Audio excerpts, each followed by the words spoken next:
नमस्कार। आज का सवाल, सूतक का नियम क्या है? बच्चे के जन्म के तुरंत बाद सूतक के नियम की पालना करना क्यों जरूरी है? सूतक का नियम क्या है?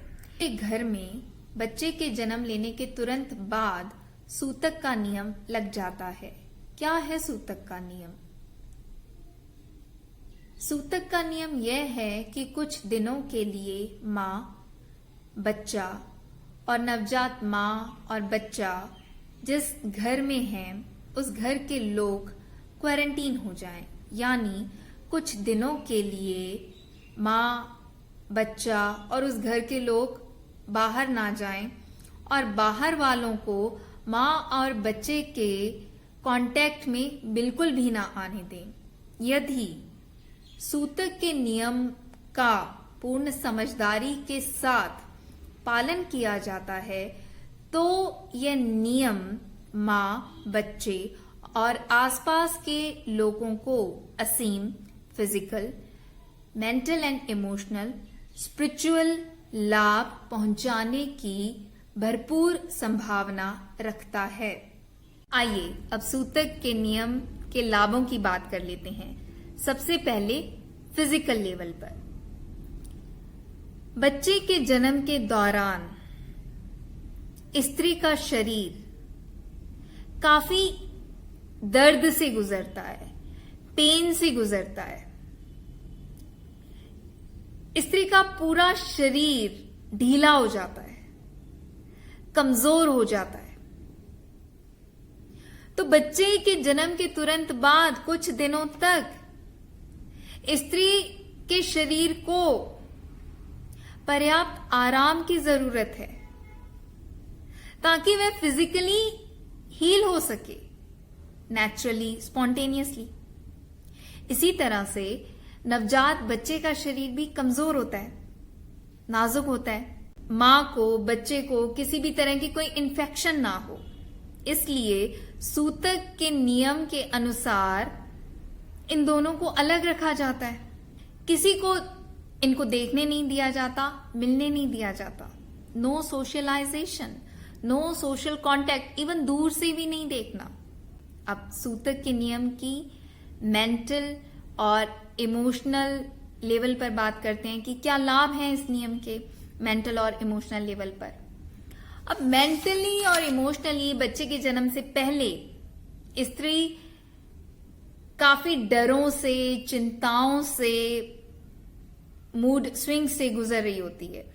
इवन डिलीवरी के समय भी मेडिकल कॉम्प्लिकेशंस का प्रभाव उसके मानसिक स्वास्थ्य पर पड़ता है।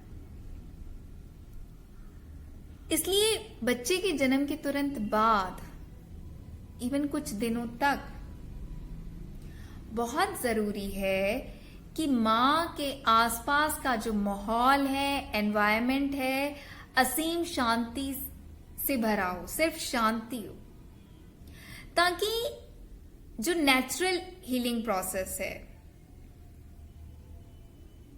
वह हो सके बिना किसी प्रभाव के,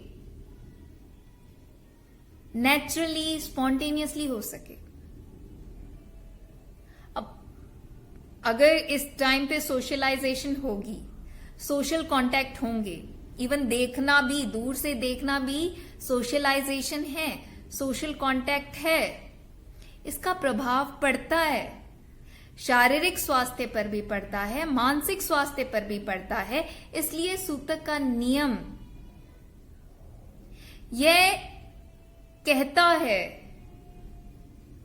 कि इस दरमियान किसी से नहीं मिलना।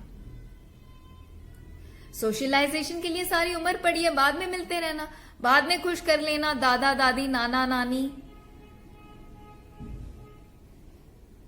तायों चाचों को, ताइयों चाचियों को, भाइयों बहनों को।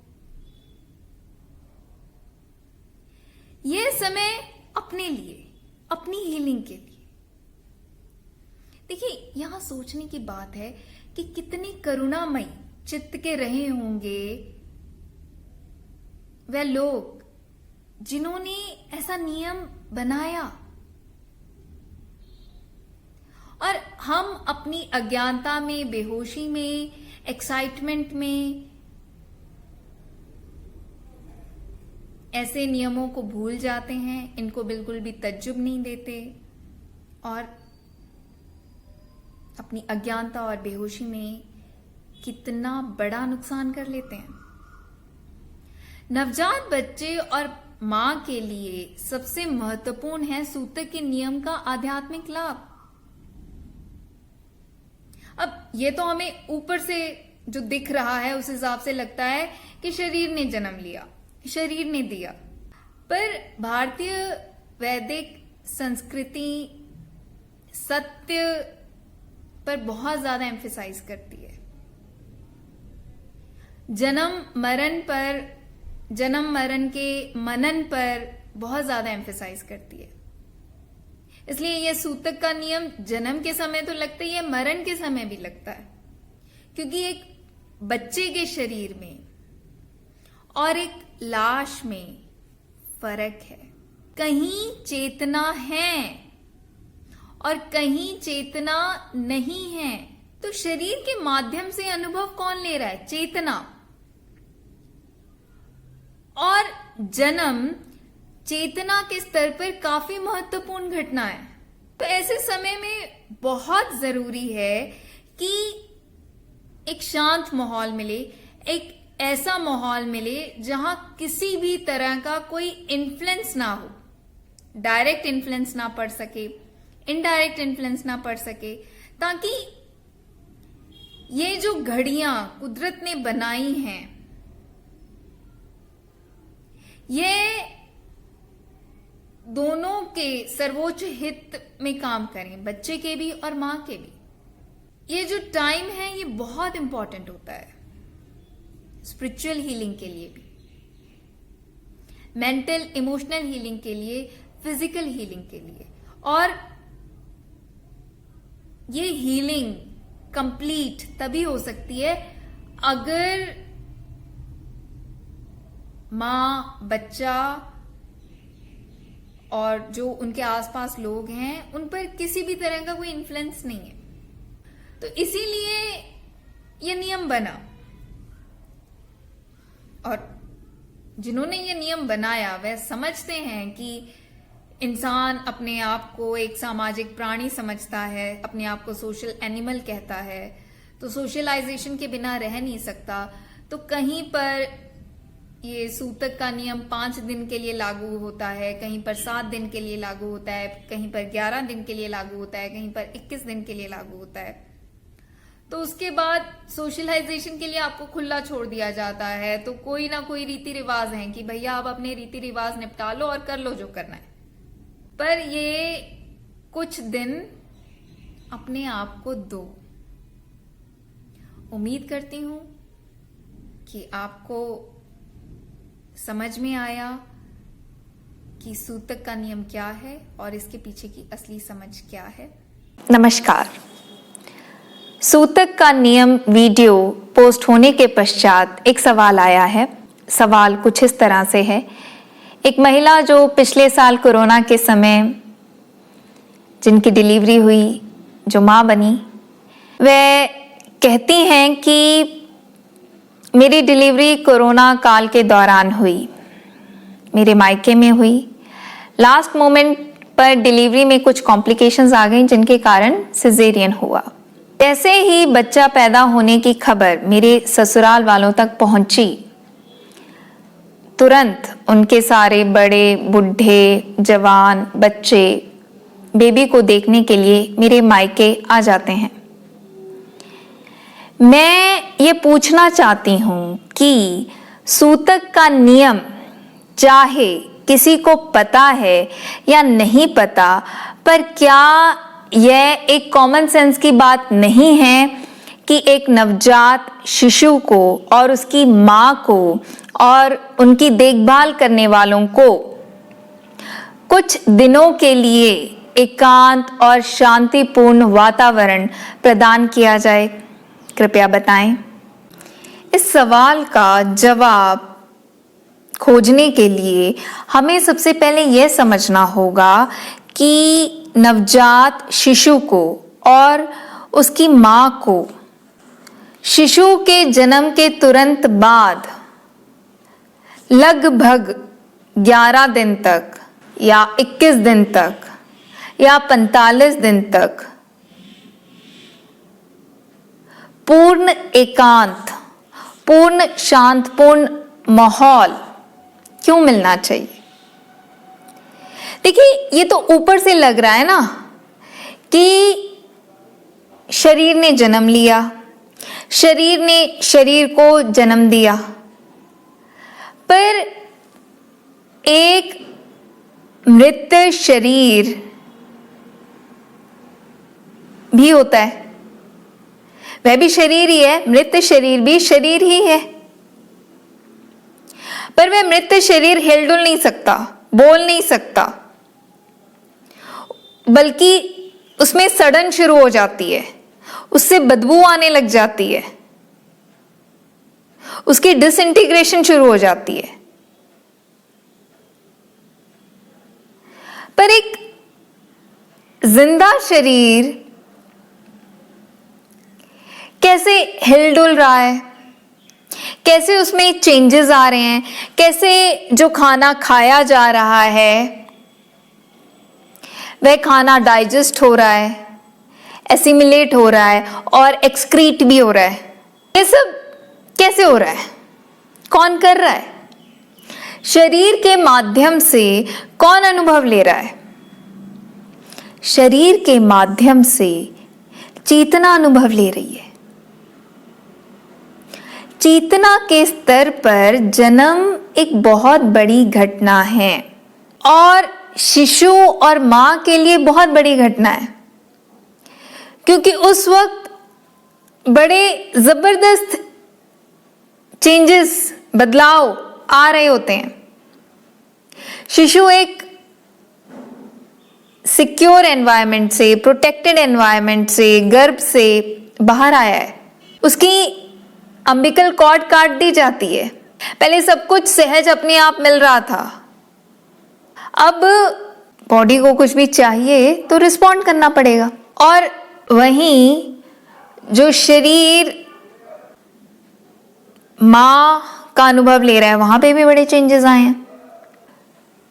तो शिशु का, मां का ये डिवाइन राइट है कि जो उनकी चेतना ये अनुभव कर रही है उसको अनुभव करने का, शांति से अनुभव करने का पूरा मौका मिले। आइए अब इस सवाल का दूसरा पहलू समझते हैं। संसार में ज्यादातर लोगों के मन कैसे हैं? संसार में ज्यादातर लोगों के जब मन मुताबिक होता है तब वो एक्साइटेड हो जाते हैं, हो हाँ ये वे करने लगते हैं। और वहीं जब इन्हीं लोगों के मन मुताबिक नहीं होता तब ये क्या हो जाते हैं? डिप्रेस्ड हो जाते हैं, हाय तौबा करने लगते हैं। तो ज्यादातर लोग बीइंग एक्साइटेड, बीइंग डिप्रेस्ड की स्टेट में गोते खाते रहते हैं, लोटते पोटते रहते हैं। और ये दोनों अवस्था, sometimes being excited, sometimes being depressed, ये बीमार मन के लक्षण हैं। ये मन की सहज अवस्था नहीं है। ये बीमार मन के, बीमार बुद्धि के, बीमार जीवन के लक्षण हैं। अब इस सवाल से जुड़ा तीसरा बहुत इंपॉर्टेंट पॉइंट समझते हैं कि बच्चा यानी क्या। देखिए, बच्चा का अर्थ है जिसको बचाने की जरूरत है, जिसको प्रोटेक्ट करने की जरूरत है। फिजिकली प्रोटेक्ट करने की जरूरत है, मेंटली प्रोटेक्ट करने की जरूरत है, इमोशनली प्रोटेक्ट करने की जरूरत है, स्पिरिचुअली प्रोटेक्ट करने की जरूरत है। तो मेंटली, इमोशनली, स्पिरिचुअली बच्चे को कैसे प्रोटेक्ट करना है? मेंटली इमोशनली बच्चे को ये एक्साइटमेंट वाली फीलिंग से प्रोटेक्ट करना है, डिप्रेशन वाली फीलिंग से प्रोटेक्ट करना है। अब इनसे प्रोटेक्ट करने के लिए क्या किया जाए? बच्चा इन फीलिंग्स के कांटेक्ट में कैसे आ सकता है और बच्चे की इन फीलिंग्स से प्रोटेक्शन कैसे की जा सकती है, आइए अब समझते। आपने अपने सवाल में जो सिचुएशन हमें दी है वहीं जवाब पड़ा हुआ है कि जैसे ही बच्चे के पैदा होने की खबर मिलती है, आपके ससुराल वाले एक्साइटेड स्टेट में आ जाते हैं और वह तुरंत बच्चे से और मां से मिलने के लिए आ जाते हैं। और वहीं दूसरी ओर आपके मायके वाले हैं जो नवजात शिशु और उसकी मां के केयर टेकर्स हैं, देखभाल कर रहे हैं। अब चाहे वो उस चीज को प्रकट कर रहे हैं या नहीं प्रकट कर रहे, पर वो काइंड ऑफ डिप्रेस्ड सिचुएशन में आ जाते हैं, क्योंकि एक तरफ तो डिलीवरी के बाद मां और बच्चे की सारी जिम्मेदारी उन पर है, काम बढ़ गया है और वे इस काम को करना चाहते हैं, अच्छे से करना चाहते हैं। ऐसे में ससुराल वाले भी आ जाते हैं, तो कहीं ना कहीं वे उनको भी समय देना चाहेंगे, उनको भी बेटर ट्रीट करना चाहेंगे, क्योंकि हमारे समाज में ऐसी मान्यता भी है कि बेटी के ससुराल वालों को अच्छे से ट्रीट करना है, किसी को बुरा ना लगे। तो वो डिप्रेस्ड काइंड ऑफ फीलिंग्स में जा सकते हैं और चले भी जाते हैं। अब बच्चा जो फीलिंग्स के प्रति बहुत ग्रहणशील होता है और फीलिंग्स को ही एब्जॉर्ब कर रहा होता है, उसका डायरेक्ट एक्सपोजर हो गया एक्साइटमेंट की फीलिंग्स के साथ भी और डिप्रेशन की फीलिंग्स के साथ भी। और खुद भी बच्चा मेंटली और इमोशनली जो चेंजेस आए हैं, उन चेंजेस के साथ अडेप्ट करने की कोशिश कर रहा है। तो कैसी सिचुएशन होगी? This is not a healthy situation. तो ऐसी सिचुएशन ना बने, इसलिए सूतक का नियम बना। पर अब जिनको सूतक का नियम नहीं पता, आप ये कह रही हैं कि उनके पास इतनी कॉमन सेंस तो हो कि वो ऐसी सिचुएशन खड़ी हो सकती है, वे सोचें। पर ऐसा सोचने के लिए स्वस्थ मन चाहिए, स्वस्थ बुद्धि चाहिए। अब स्वस्थ मन और स्वस्थ बुद्धि कब मिलेगी, कैसे मिलेगी?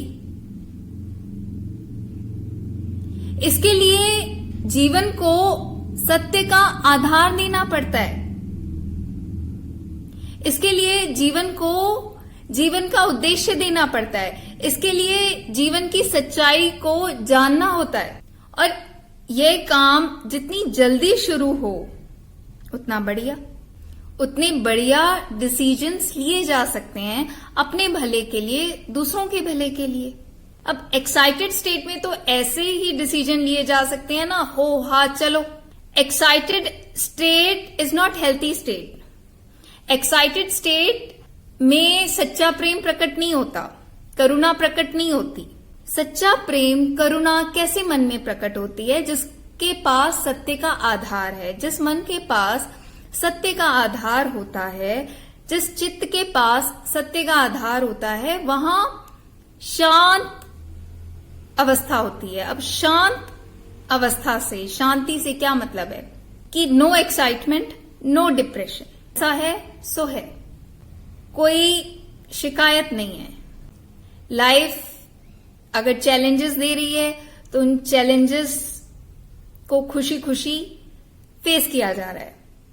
लाइफ अगर एंजॉय करा रही है तो उसको पूरी हम्बलनेस के साथ ग्रेटफुली लिया जा रहा है।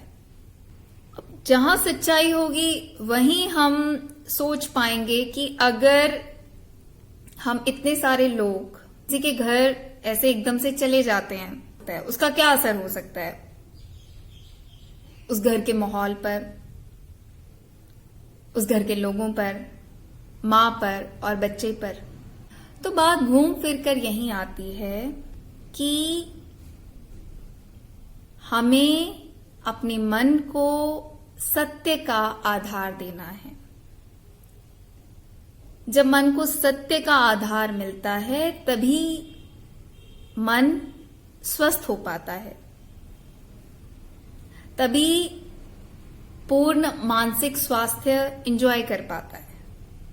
उम्मीद करती हूं कि आपको आपके सवाल का जवाब मिला। सेवा का मौका दिया इसके लिए धन्यवाद। नमस्कार।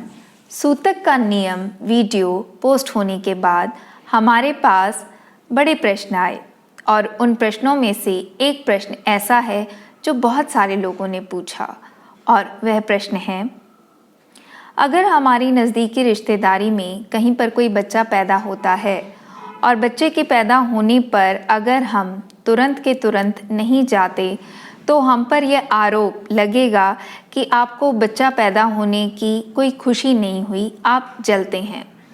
और सूतक का नियम वीडियो सुनने के बाद हम ये समझ रहे हैं कि ये कॉमन सेंस की बात है कि जब बच्चा पैदा होता है तो बच्चे को, माँ को और उनके आसपास जो लोग उनकी देखभाल कर रहे हैं उनको क्वारंटीन मिलना चाहिए ताकि बच्चे की, माँ की complete physical, mental, spiritual healing हो सके। तो हम ये मानते हैं कि जो सोशलाइजेशन है वह कुछ दिनों बाद होनी चाहिए। बच्चे और माँ को उनका पूरा पर्सनल टाइम और स्पेस मिलना चाहिए। पर समाज में जो प्रचलित है, ऐसा लगता है कि अगर हम उसके अगेंस्ट कुछ करेंगे तो हम पर आरोप लगेंगे। तो ऐसे में आप बताएं क्या करें? आप में से जितने भी लोगों के जहन के अंदर ये सवाल उठा, मैं उन सब लोगों को ये कहना चाहती हूँ कि आप कैसे लोग हैं? आप वह लोग हैं जो बच्चे का मंगल नहीं चाहते, बच्चे की माँ का मंगल नहीं चाहते, बच्चे की जो केयर टेकिंग कर रहे हैं आप उनका मंगल नहीं चाहते। अरे आप तो अपना मंगल भी नहीं चाहते, क्योंकि जो शख्स अपना मंगल चाहता है वह ये कोशिश करता है कि मुझसे गलती से भी कोई गलती ना हो, गलती से भी भाव, विचार, वाणी, क्रिया के माध्यम से मुझसे कुछ ऐसा ना हो जाए जिससे दूसरे का अमंगल हो। और बच्चे के जन्म की खबर आते आपका तुरंत फुरंत निकलना, ये क्या है?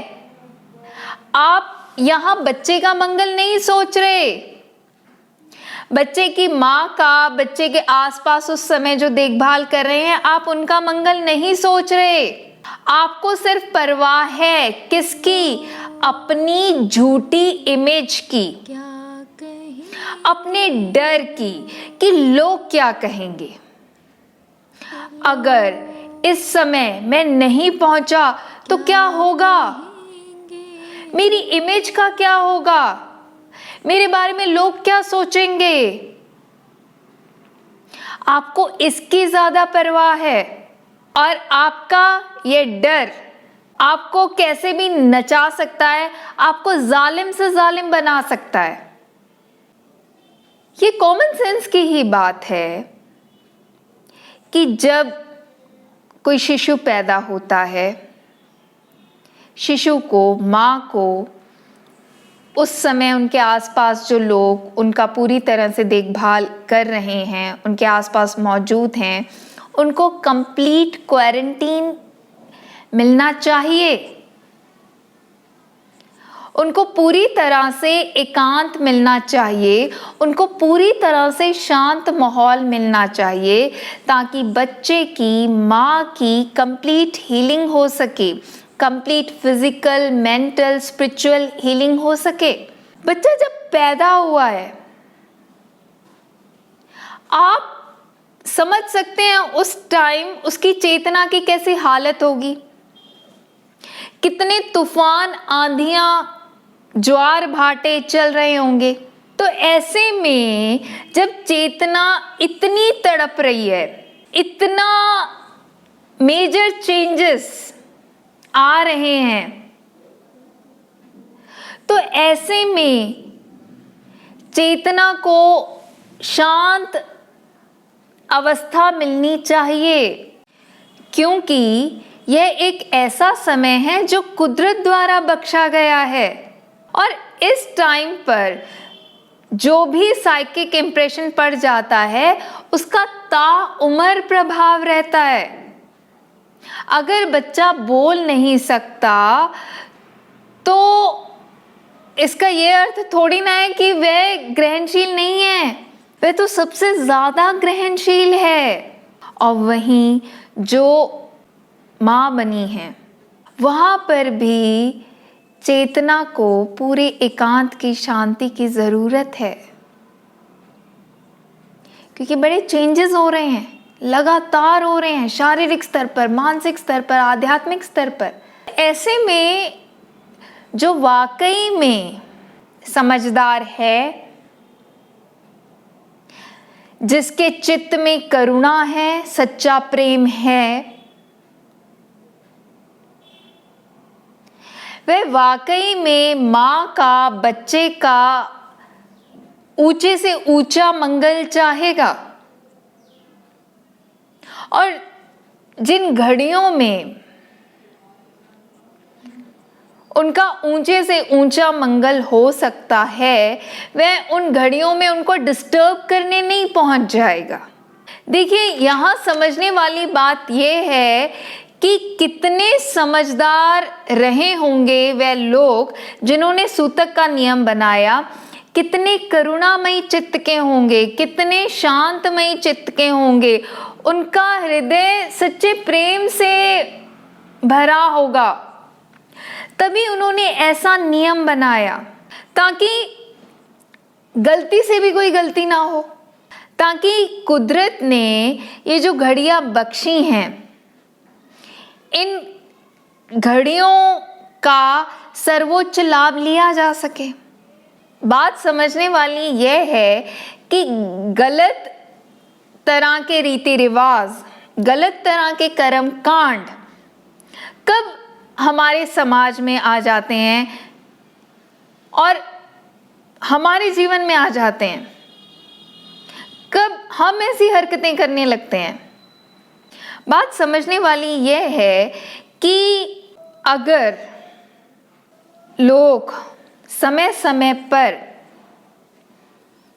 उनको एकांत मिलता है, शांतपूर्ण माहौल मिलता है, और ऐसे मौक़ों पर जब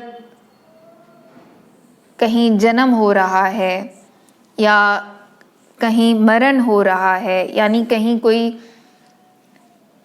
नया शरीर प्रकट हुआ और कहीं कोई शरीर छोड़ रहा है, ये वो घड़ियां हैं जब कुदरती गहरे से गहरा मनन हो सकता है।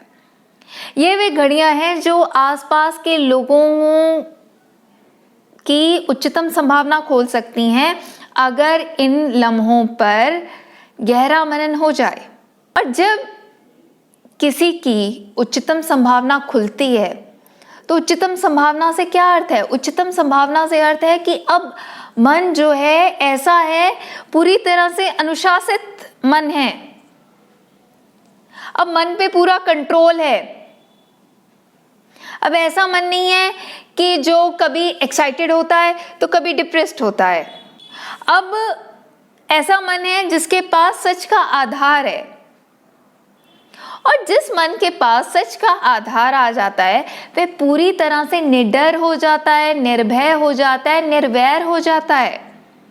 पर कुछ ऐसे लोग होते हैं जो चाहते हैं कि मन के पास ये अनुशासन कभी ना आए, क्योंकि अगर किसी जीव के पास मन को कंट्रोल करने का अनुशासन आ गया, ये स्किल आ गई, तो ये जो लोग हैं ये कैसे राज कर पाएंगे, ये कैसे डरा पाएंगे, ये कैसे लोगों को लड़ा पाएंगे, ये कैसे बैर के बीच डाल पाएंगे।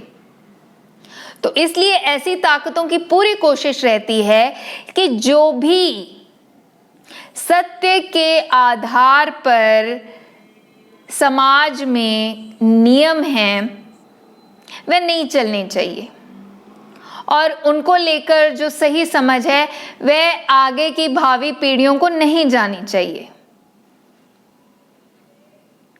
इसलिए ऐसे कुछ लोगों ने जब देखा होगा कि अरे जन्म मरण पर अगर लोगों को एकांत और शांतिपूर्ण माहौल मिलता है और ऐसे में वे गहरा मनन करते हैं, जिससे क्या होता है कि उनके मन की गुणवत्ता बढ़ रही है, वहाँ सेल्फ कंट्रोल आ रहा है, लोग निडर हो रहे हैं, निर्वैर हो रहे हैं, उनमें जो सत्य के गुण हैं जैसे करुणा, सच्चा प्रेम, भाईचारा, वे आपस में बढ़ रहा है।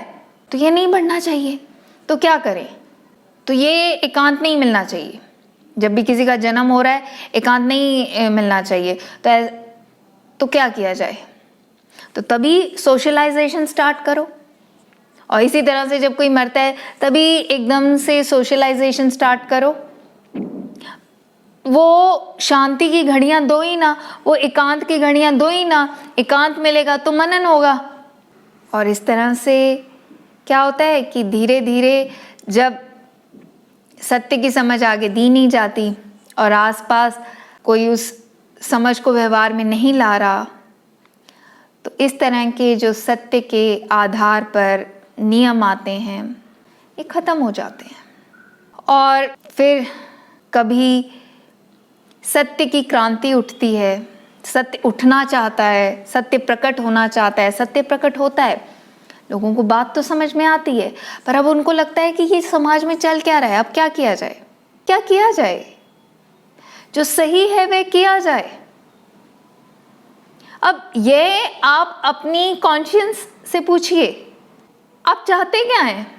आपके माध्यम से लोगों का मंगल हो या अमंगल हो, आपके माध्यम से लोगों का ऊंचे से ऊंचा भला हो या उनका जीवन खराब हो, आप चाहते क्या हैं?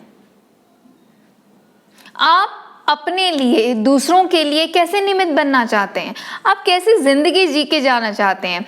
आपके लिए ये कहा जाए कि ये भाई ऐसा था जो पूरी जिंदगी बस इसी डर में जीता रहा कि लोग क्या कहेंगे, और लोगों के हाथ की, रिश्तेदारों के हाथ की, समाज के हाथ की डुगडुगी बना रहा? या आप ऐसा जीवन जीना चाहेंगे जिसमें आपने, चाहे दिख रहा है या नहीं दिख रहा, चाहे कोई आपको भला कह रहा है या नहीं कह रहा, पर आपने मंगल ही किया सबका? अब फिर बात यही आएगी कि सबका मंगल हो था कब हो पाएगी कि मैं कुछ भी करूं इसमें सबका मंगल हो? ये तभी हो पाएगा जब मन के पास आधार है सच्चाई का, सत्य का। जब मन को क्लियर है कि मेरे जीवन का उद्देश्य क्या है, जब मन अपने जीवन के उद्देश्य पर काम कर रहा है और दूसरों के लिए भी निमित्त बन रहा है कि उनको भी अपने जीवन का उद्देश्य जल्दी से जल्दी पता चले और वह भी अपने जीवन के उद्देश्य पर काम करें।